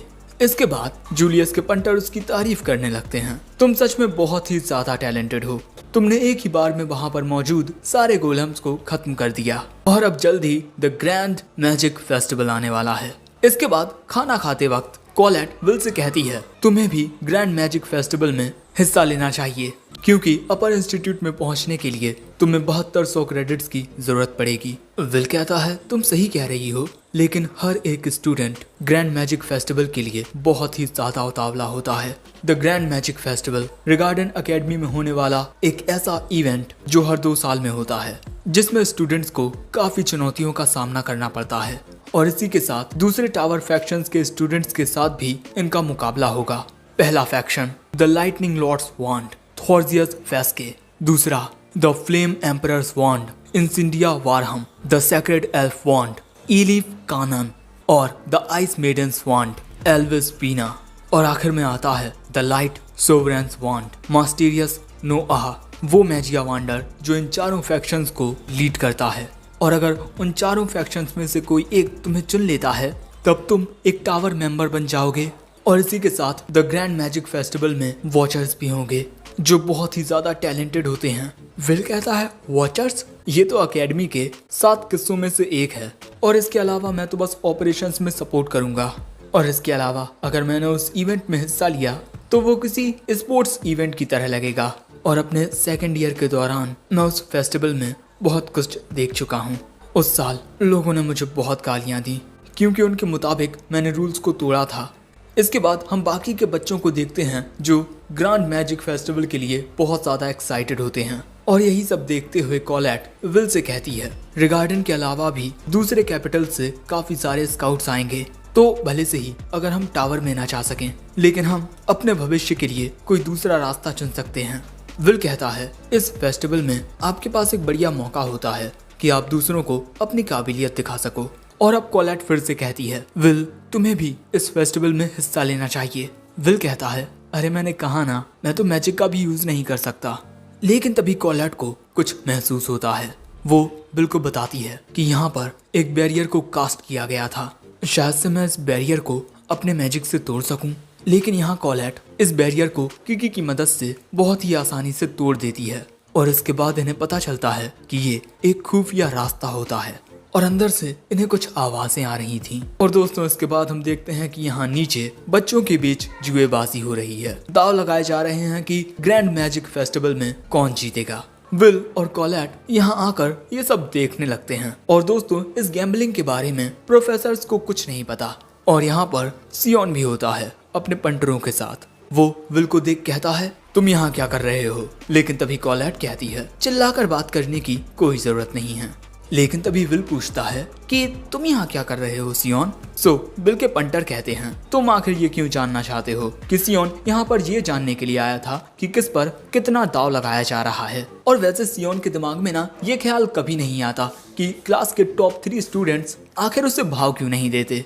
इनकी बातें सुनकर सियोन ही इन्हें चुप करा देता है। लेकिन तभी कोलेट कहती है, वाह मुझे पता नहीं था कि तुम ये सब सोचते हो। वो कहता है, मुझे किसी की बातों से कोई फर्क नहीं पड़ता। मैं उन तीनों में से अभी तक किसी से हारा नहीं और मेरे क्रेडिट्स उनसे बस इसीलिए कम हैं क्योंकि राइटिंग एग्जाम में मेरे नंबर्स थोड़े कट हो गए थे। लेकिन मैजिक के मामले में मैं लिहाना और विग्नोल जितना ही टैलेंटेड हूँ। वैसे मैं ये सब तुम दोनों से क्यों कह रहा हूँ। और बस इसके बाद सियोन वहाँ से चला जाता है। इसके बाद हमें क्लास का सीन दिखाया जाता है जहाँ पर क्लास खत्म होने के बाद प्रोफेसर कहते हैं, अगली बार हम सभी मैजिक पोशंस बनाना सीखेंगे। क्लास खत्म होने के बाद विल यहाँ से जाने लगता है। लेकिन तभी कोलेट उसे रोककर कहती है, विल क्या अब तुम डंजन में जाने वाले हो तो मैं तुम्हारे साथ चल सकती हूँ। विल कहता है, माफ करना लेकिन आज रात मैं मिस गीना के बार में काम करने वाला हूँ। और ये बात सुन बेचारी कोलेट उदास हो जाती है। और इसके बाद हमें शहर की गलियों का सीन दिखाया जाता है जहाँ एक बार में काफी सारे डॉर्फ्स शराब का मजा ले रहे थे। और ये रही मिस गीना, इस बार की मालकिन। और यहाँ पर हमारा प्यारा विल आज रात पार्ट टाइम काम कर रहा है और यहाँ वो दोनन के लिए कुछ शराब और खाना लेकर जाता है। दोनन कहता है, तुम सच में बहुत ही ज्यादा मेहनत करते हो। सुबह न्यूज़पेपर डिलीवरी, उसके बाद अपने स्टडी लेसन्स और इसके बाद रात में इस बार में काम करना। और ऐसा इसी वजह से है क्योंकि बेचारे विल को स्कॉलरशिप नहीं मिली और बस अपने स्कूल की फीस भरने के लिए उसे ये सब काम करना पड़ रहा है। लेकिन तभी दोनन कहता है, वैसे अगर तुम उस क्या कहते हैं ग्रैंड मैजिक फेस्टिवल में हिस्सा लोगे तो शायद से तुम्हारी ये दिक्कत दूर हो जाएगी। लेकिन तभी मिस गीना कहती हैं, बातें बंद और काम चालू विल। तुमसे ज्यादा काम तो तुम्हारा दोस्त रोस्टी कर रहा है। दोस्तों यहाँ विल ने अपनी मदद के लिए रोस्टी को बुलाया होता है, इसीलिए वो कहता है, मेरी वजह से तुम्हें इतना काम करना पड़ रहा है, मुझे माफ कर दो। जिस पर रोस्टी कहता है, हे तुम मेरे रूममेट हो और वैसे मैजिक के बिना ये काम करने में मुझे भी काफी मजा आ रहा है। लेकिन मिस गीना कहती हैं, अगर हो सके तो एक और पार्ट टाइमर लेकर आना यहाँ। वैसे यहाँ के जो डॉर्फ होते हैं वो बिल को काफी पसंद करते हैं, लेकिन वो उसका काफी ज्यादा मजाक भी उड़ाते हैं, बेचारा बिल। लेकिन इसके अगले सीन में रोस्टी विल से पूछता है, तुम जो काम करते हो उससे तुम्हें ज्यादा पैसे नहीं मिलते, लेकिन अगर तुम प्रोफेसर वर्कनर से मदद मांगोगे तब वो तुम्हें कोई अच्छी सी जॉब दिला सकते हैं। विल कहता है, मुझे यहाँ काम करना काफी पसंद है। यहाँ पर जो डॉर्फ आते हैं वो दिल के बहुत अच्छे होते हैं और भले से ही वो मेरा कितना ही मजाक क्यों ना उड़ाएं, वो मेरी काफी फिक्र भी करते हैं और इसीलिए मैं उनकी काफी इज्जत करता हूँ। लेकिन अगले ही पल में उस बार में आता है टॉप 3 स्टूडेंट्स में से एक जूलियस रेनबर्ग। हे आखिर तुम मुझे ये कैसे टुच्चे से बार में लेकर आए हो। उसका पंटर कहता है, माफ करना लेकिन कोई दूसरा बार इस वक्त खुला नहीं था। और तभी जूलियस विल को देखकर कहता है, अरे ये तो वही कीड़ा है ना। मैं आखिर इससे ज्यादा क्या ही उम्मीद रख सकता हूँ। तुम जैसा एक टैलेंटलेस कीड़ा आखिर और क्या ही काम कर पाएगा। लेकिन उसकी इन बातों से दोनन को गुस्सा आ जाता है। लेकिन ये देख जूलियस कहता है, क्या बे डॉर्फ तू मुझे घूर रहा है। अगर दूसरे इंसान तुम्हें यहाँ रहने की इजाजत ना देते तो तुम्हारी नस्ल कब की खत्म हो चुकी होती। इसीलिए हमेशा हमारे सामने झुक कर रहा करो। और इसके बाद हमें बताया जाता है कि काफी वक्त पहले सेलेशियल होस्ट के द्वारा जब डॉल्फ की नस्ल बिल्कुल खत्म होने वाली थी तब वो हमारी दुनिया में आ गए। और तभी जूलियस कहता है, जल्दी से मुझे शराब और खाना लेकर आओ। आखिर ये एक बार है ना। और दोस्तों, जहाँ लोग दूसरी दुनिया से आए एल्फ्स की इज्जत करते हैं, वहीं डॉर्फ्स को हमेशा बेइज्जत किया जाता है, क्योंकि डॉर्फ्स में मैजिक पावर नहीं होती और इस दुनिया में सिर्फ मैजिक पावर मायने रखती है। इसके बाद रोस्टी जूलियस के लिए खाना लेकर आता है, लेकिन ये खाना देख उसके पंटर कहते हैं, क्या ये खाना जानवरों के लिए है? कुछ ऐसा लेकर आओ जिसे इंसान खा सकें। तभी जूलियस कहता है, सच में इन कीड़े मकोड़ों से बेहतर तो मॉन्स्टर्स लगते हैं। लेकिन ये सारी बातें सुनकर विल उनकी ओर जाने लगता है। यहाँ ये तीनों बहुत हंस रहे थे और विल को वहाँ पर देख ये पंटर कहते हैं कि अरे टैलेंटलेस, क्या तू हमारी यहाँ सेवा करने के लिए आया है? लेकिन विल कहता है, तुमने यहाँ के लोगों की जितनी बेइज्जती की है उतनी अब माफी मांगो। ये खाना जिसे तुमने वाहियात कहा, यहाँ के लोग इसी को खाकर अपना पेट पालते हैं और इसी खाने के लिए वो दिन और रात मेहनत करते हैं, अपना खून पसीना एक करते हैं। आखिर तुम उनके खून पसीने का मजाक कैसे उड़ा सकते हो? जूलियस कहता है, तुझे उनसे काफी ज्यादा हमदर्दी हो रही है, क्योंकि तू भी उनकी तरह मैजिक यूज नहीं कर सकता है ना? और इसके बाद वो लात मारकर उस खाने की प्लेट को फेंक देता है और वो खाने की प्लेट विल पर गिरती है। और इसके अगले ही पल में विल जूलियस के पंटरों को पकड़कर उन्हें जमीन में दे मारता है, जिससे वो दोनों वहीं बेहोश हो जाते हैं। और अब विल कहता है, यहाँ पर मौजूद ये खाना और डॉर्फ्स वाहियात नहीं है, बल्कि तुम्हारी सोच वाहियात है। लेकिन अब जूलियस कहता है, हाँ, काफी वक्त से मेरी इस तरह किसी ने बेइज्जती नहीं की। और इसके अगले ही पल में वहाँ पर मौजूद हर एक चीज जमने लगती है। और अब जूलियस अपनी वांड निकालता है और विल पर एक हमला करता है। विल उसके हमले से बच जाता है, लेकिन जैसे ही विल जमीन पर अपने पैर रखता है, जूलियस की बर्फ उसकी आंखों में घुसने ही वाली थी। वो उससे जैसे तैसे बच पाता है, लेकिन उसका चश्मा उड़ जाता है। और इसके बाद जूलियस की बर्फ विल को दूर धकेलते हुए उसके हाथों को जकड़ लेती है। और इसके बाद जूलियस विल के करीब आता है, जो देख डोनन कहता है, हे, उसके साथ कुछ भी मत करना। और यहाँ रोस्टी भी अपनी वांड से हमला करने के लिए तैयार था, लेकिन तभी जूलियस देखता है कि विल की आंखों में कोई खौफ नहीं है। अब मैंने अपना मन बदल लिया है, तुम्हें यहाँ हराकर मुझे अब कोई सुकून नहीं मिलेगा। हे तुम, मैं चाहता हूँ कि तुम ग्रैंड मैजिक फेस्टिवल में हिस्सा लो। वहाँ मैं तुम्हें सबके सामने बेइज्जत करूंगा और तब जाकर मुझे सुकून मिलेगा। तभी विल जूलियस की बर्फ को तोड़कर कहता है, ठीक है, मैं उसमें हिस्सा लूंगा। और यहाँ विल बहुत ही ज्यादा सीरियस होता है। जूलियस कहता है, अगर मैं जीत गया तो तुम्हें अकेडमी छोड़कर जाना होगा।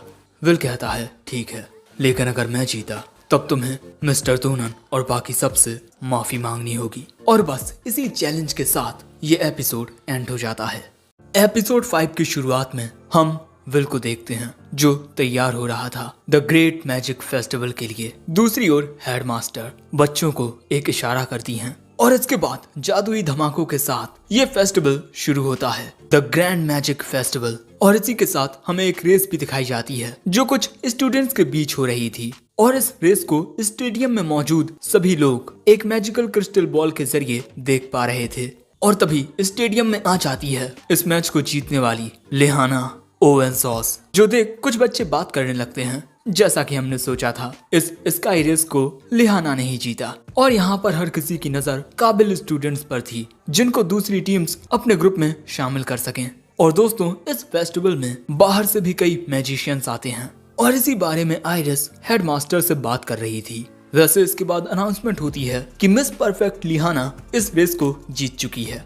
वहीं दूसरी ओर आइरिस यहाँ से जाने लगती है, क्योंकि वो विल को चीयर करने वाली है। दूसरी ओर सियोन के दोस्त उससे कह रहे थे, भले से ही हम इस फेस्टिवल में हिस्सा ना ले पाए हों, लेकिन हम तुम्हें चीयर करेंगे। और दोस्तों, इसके बाद हमें पता चलता है कि कॉलेट ने सियोन से मदद मांगी है कि वो उसकी टीम को ज्वाइन कर ले।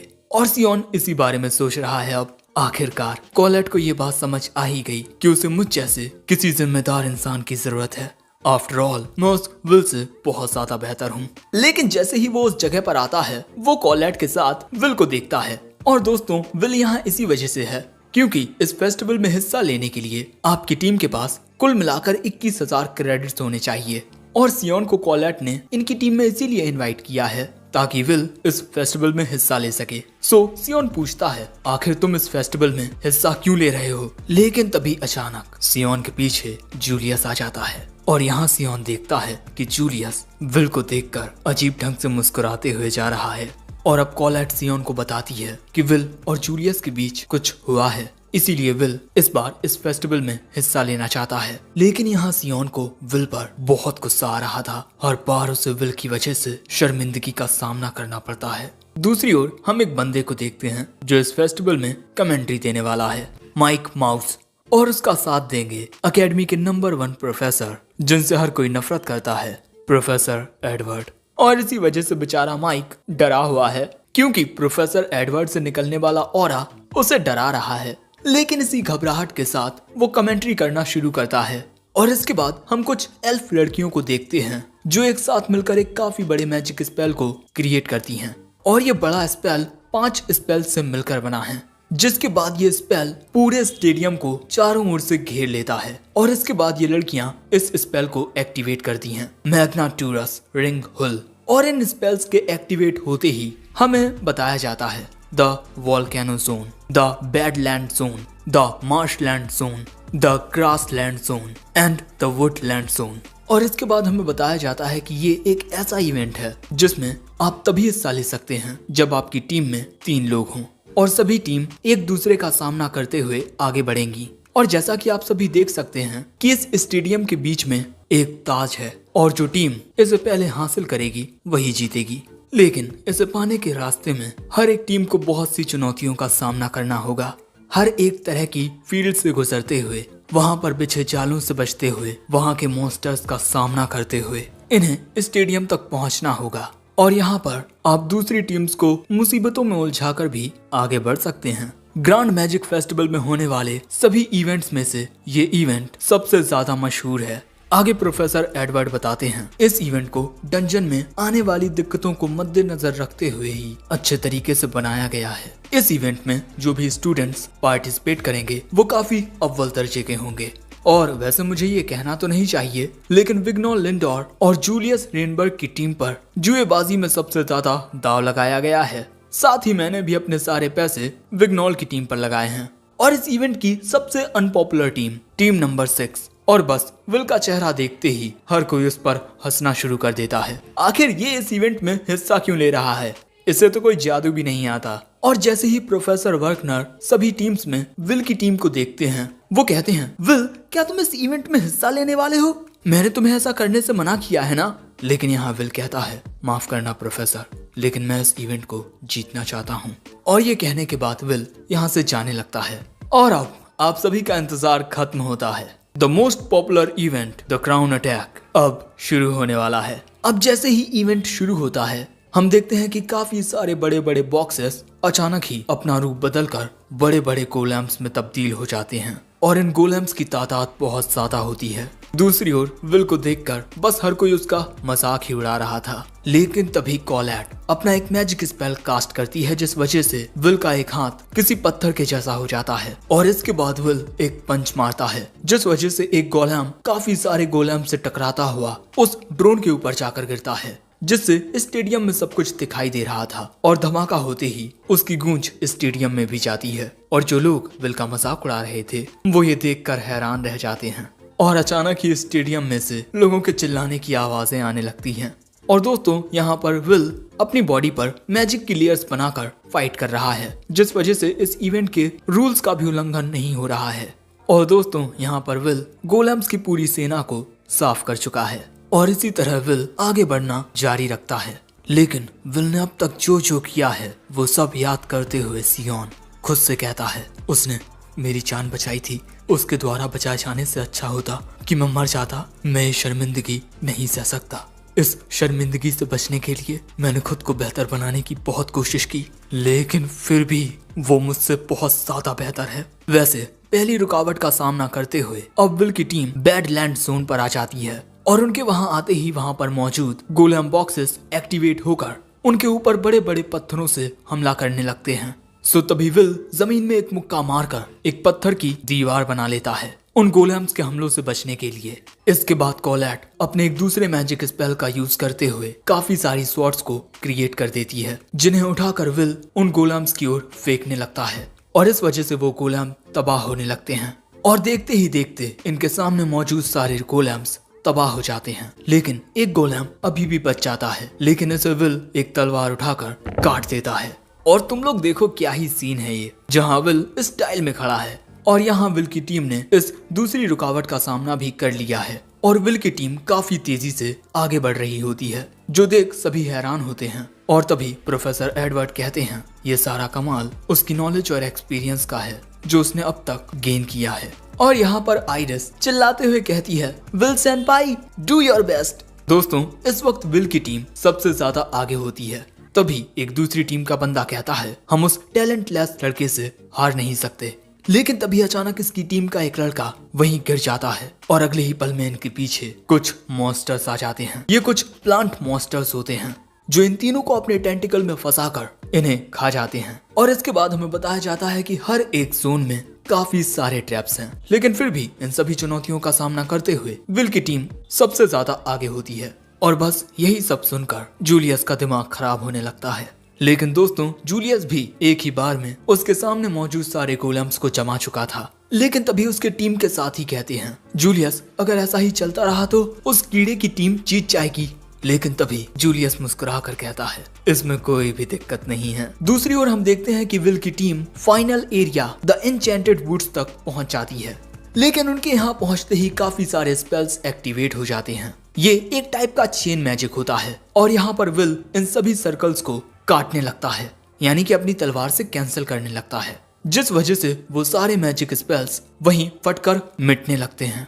और हम विल को फिर से मस्त स्टाइल में देखते हैं। दूसरी ओर माइक प्रोफेसर एडवर्ड से कहता है आप इस बारे में क्या कहना चाहेंगे, आखिर ये डार्क मैजिक के ट्रैप्स आपने ही लगाए थे। लेकिन प्रोफेसर एडवर्ड कुछ नहीं कहते। वहीं दूसरी ओर जैसे जैसे विल की टीम स्टेडियम के नजदीक पहुंचेगी उनका सामना दूसरी टीम से होगा और आखिर में विल का मुकाबला जूलियस से होगा।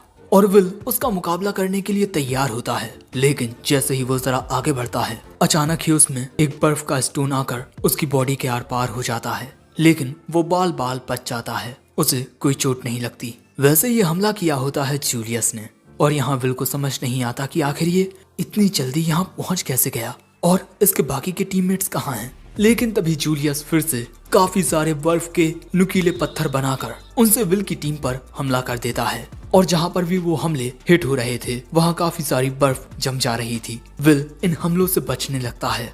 लेकिन तभी अचानक हम देखते हैं कि सियोन के अंदर की आग वहाँ पर जमी हुई बर्फ को पिघलाने लगती है और इसके बाद सियोन अपनी फायर पावर को रिलीज करते हुए एक स्पेल कास्ट करने लगता है और उसकी मैजिक पावर उसकी बॉन्ड से वो स्पेल क्रिएट करने लगती है। और इसके बाद सियोन अपने इस स्पेल से अटैक करता है। लेकिन क्योंकि उसके सामने विल होता है इसीलिए कोलैट विल के सामने एक शील्ड बना देती है। लेकिन वो खुद उस स्पेल के प्रेशर की वजह से दूर फेंक जाती है और जिसके बाद वहाँ एक धमाका होता है, काफी बड़ा धमाका, जिसकी गूंज स्टेडियम तक आती है। हम देखते हैं कि जंगल के आसपास के सभी पेड़ जलकर खाक हो चुके हैं। विल को कोलैट की शील्ड बचा लेती है। इसके बाद विल देखता है अपने सामने का नजारा, सब कुछ जलकर खत्म हो चुका है। और इसके बाद विल के सामने सियोन आता है। हम देखते हैं कि कोलैट भी विल को सही सलामत होती है, लेकिन वो देखती है कि विल और सियोन एक दूसरे के आमने सामने खड़े हैं। आखिर तुम ये क्या कर रहे हो सियोन? सियोन कहता है मैं अब तक तुम्हारे इस खेल को खेलता रहा बिल्कुल चुपचाप, है ना कोलैट, लेकिन अब मुझे तुम्हारी मदद करने के बदले में कुछ चाहिए, मुझसे लड़ो मैजिक लेस।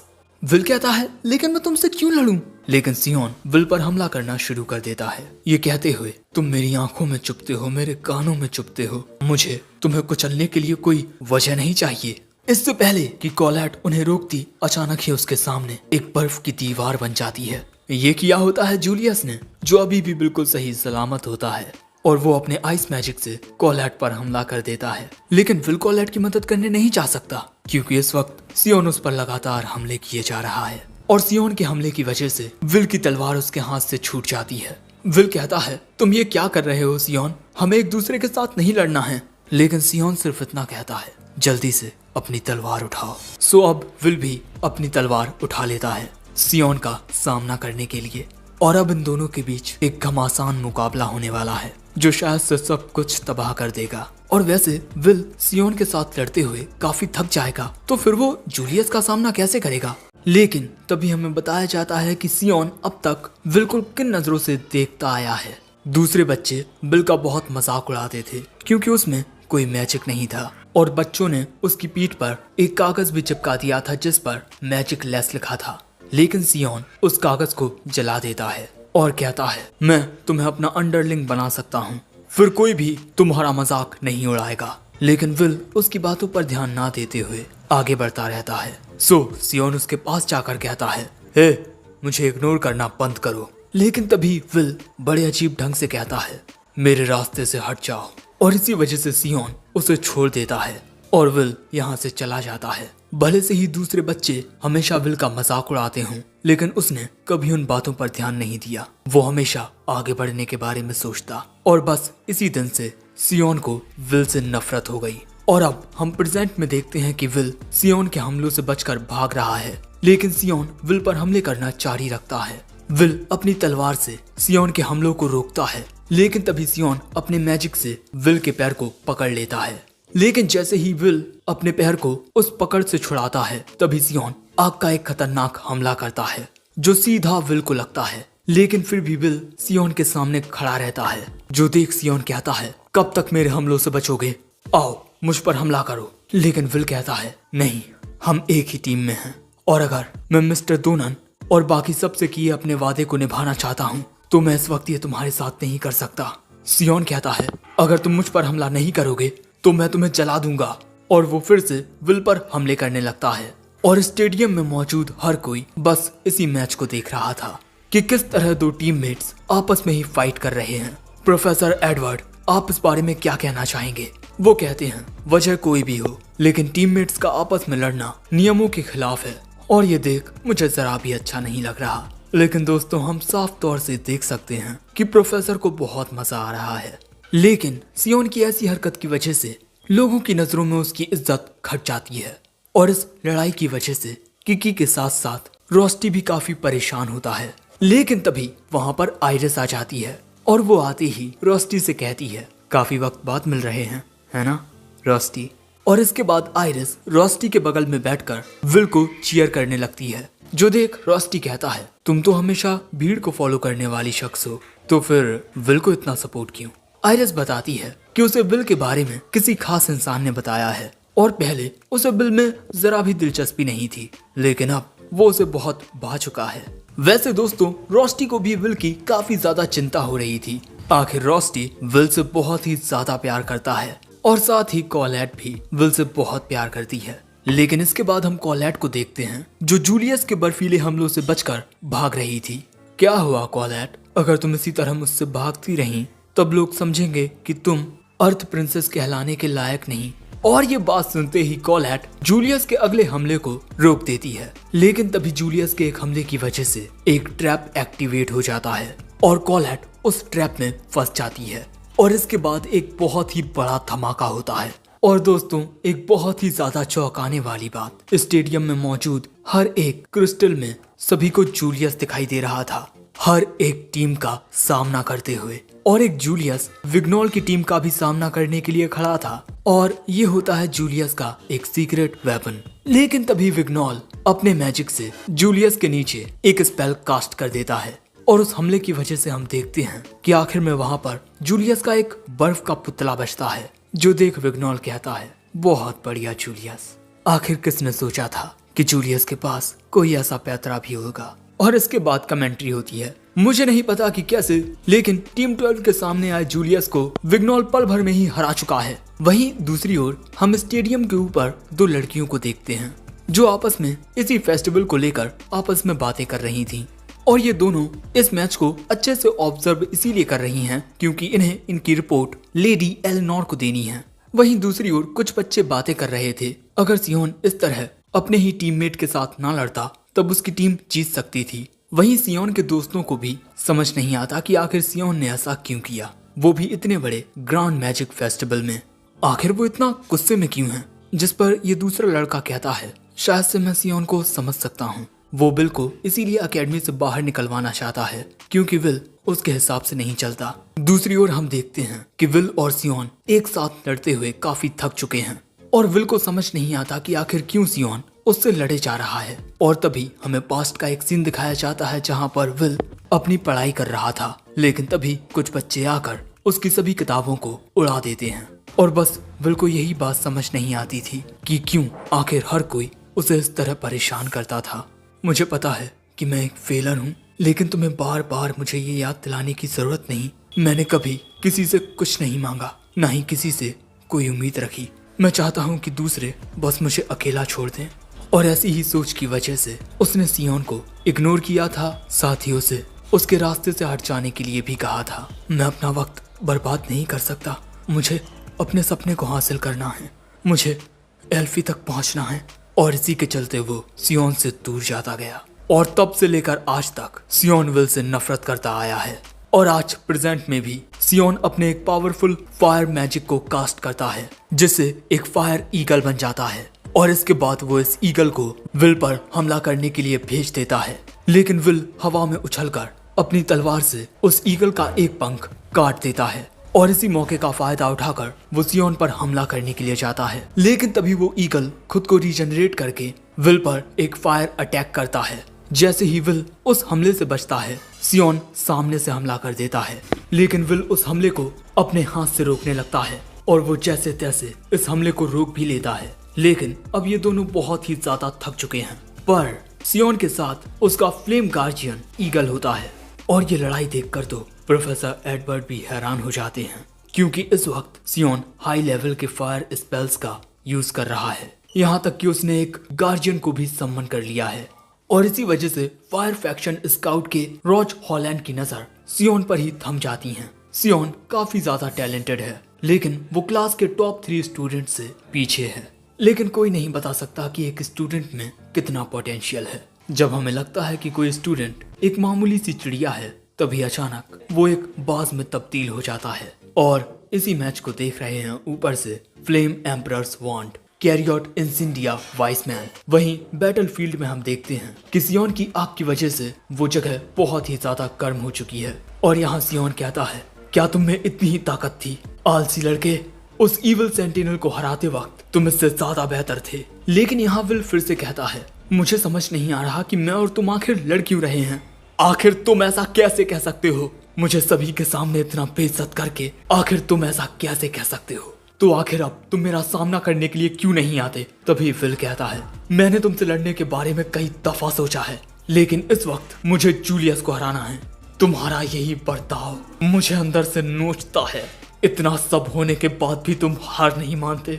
और आखिर क्यों तुम मुझे हमेशा अनदेखा करते हो? जरा मेरी ओर देखो। मुझे कोई फर्क नहीं पड़ता कि तुम्हारे हालात कैसे हैं, लेकिन बस अब बहुत हो गया। तभी विल को फिर से अपना पास्ट याद आता है। मैं हमेशा यही कहता कि मुझे अकेला छोड़ दो, लेकिन कहीं ना कहीं मेरा दिल अकेला नहीं रहना चाहता था। इसीलिए सियोन, अगर तुम समझते हो कि मुझ में काबिलियत है, तब मैं तुम्हारा सामना अपनी पूरी ताकत से करूंगा। और ये देख सियोन कहता है, आखिरकार तुम मुझसे लड़ने के लिए सीरियस हो ही गए। और इसके बाद सियोन अपने फ्लेम गार्जियन को बुलाता है। और यहाँ विल भी ये बात जानता था कि उस गार्जियन पर कोई भी मामूली हमला काम नहीं करेगा। और इसके बाद सियोन का गार्जियन काफी सारे स्पेल्स को कास्ट करते हुए विल की ओर ही बढ़ने लगता है, लेकिन विल ये देखकर हार नहीं मानता। और इसके बाद विल उन हमलों से बचता हुआ, आग में से गुजरता हुआ उस गार्जियन के कोर को डिस्ट्रॉय कर देता है, जिसके अगले ही पल में वो गार्जियन खत्म हो जाता है। लेकिन फिर भी सियोन विल पर एक और हमला करता है, लेकिन विल जैसे ही सियोन पर अपना आखिरी वार करने वाला था, तभी अचानक इन दोनों के बीच में एक दीवार आ जाती है, जिस वजह से ये दोनों गिर जाते हैं। और ये दीवार बनाई थी कोलैट ने, जिसके कपड़े कुछ ज्यादा ही फट चुके थे। विल पूछता है, जूलियस कहाँ है? कोलैट बताती है, मुझसे लड़ते वक्त वो अचानक ही गायब हो गया। लेकिन तभी कोलैट को देखकर सियोन कहता है, क्या तुमने देखा है कि तुम्हारे कपड़े फट चुके हैं? एक नोबल परिवार की बेटी होने के बावजूद भी तुम बिना किसी शर्म के 2 लड़कों के सामने खड़ी हो। कोलैट कहती है, मुझे शर्म आ रही है, और वैसे ये तुम दोनों की लड़ाई की वजह से हुआ है। वैसे विल, तुम्हें आगे बढ़ना चाहिए, क्योंकि तुम्हें जूलियस का मुकाबला करना है। मैं यहाँ सब कुछ संभाल लूंगी। लेकिन तभी सियोन कहता है, नहीं कोलैट, तुम भी मेरे रास्ते में नहीं आ सकती। वो कहती है, रास्ते में मैं नहीं, तुम आ रहे हो। विल के पास ये कितना अच्छा मौका था अपनी काबिलियत दिखाने का, लेकिन तुमने। लेकिन तभी विल कोलैट को अपना कोट पहना देता है और इसके बाद उसे शुक्रिया कहता है, और इसके बाद वहां से जाने लगता है। माफ करना सियोन, हम दोनों इस लड़ाई को बाद में कंटिन्यू करेंगे। और ये देख सियोन गुस्से के मारे अपने ही दांतों को चबाने लगता है। वहीं दूसरी ओर स्टेडियम में सभी लोगों की नजरें होती हैं कि आखिर कौन स्टेडियम में सबसे पहले आएगा। और जैसे ही दरवाजा खुलता है जूलियस की टीम सबसे पहले स्टेडियम में आती है, यानी टीम 9, और इन्हें रोकने वाला यहाँ कोई नहीं है। इसीलिए इस बार का ग्लोरियस क्राउन जाता है। लेकिन अगले ही पल में स्टेडियम के ऊपर से छलांग मारता है विल, और जैसे ही वो स्टेडियम के अंदर अपने कदम रखता है एक धमाका होता है जिस वजह से सभी हैरान हो जाते हैं। लेकिन जो जूलियस होता है वो विल को स्टेडियम में देखता है। मैं तुम्हें चैलेंज करने के लिए आया हूँ जूलियस, और उसे देखकर जूलियस मुस्कुराता है। और इसी के साथ ये एपिसोड एंड हो जाता है।